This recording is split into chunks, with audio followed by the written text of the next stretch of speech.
તુલસીની સાથે વાવી દો આ બે છોડ, ખુલી જશે બંધ કિસ્મતના તાળા, સાચી જગ્યાએ મૂકીને મેળવો પિતૃ દોષમાંથી મુક્તિ।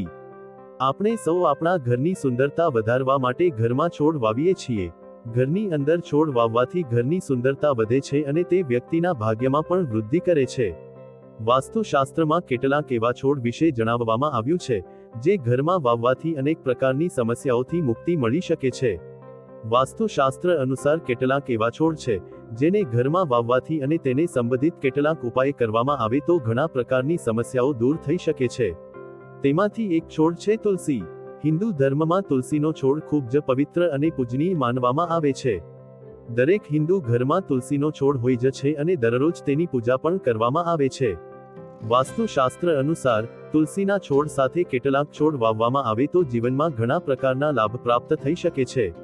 તો ચાલો જાણીએ વાસ્તુશાસ્ત્ર અનુસાર તુલસી સાથે કયા છોડ ઘરમાં વાવવા ઉત્તમ હોય છે। કાળો ધતુરો। ભગવાન શિવને પૂજાપાઠ દરમિયાન ધતુરો અર્પિત કરવામાં આવે છે।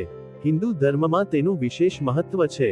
હિન્દુ ધર્મમાં અનેક માન્યતાઓ છે જે અનુસાર કાળા ધતુરામાં સ્વયં ભગવાન શિવનો વાસ હોવાની માન્યતા છે। તેવામાં ઘરની અંદર કાળા ધતુરાનો છોડ વાવવામાં આવે તો તેનાથી ભગવાન વિષ્ણુની કૃપા પ્રાપ્ત થાય છે।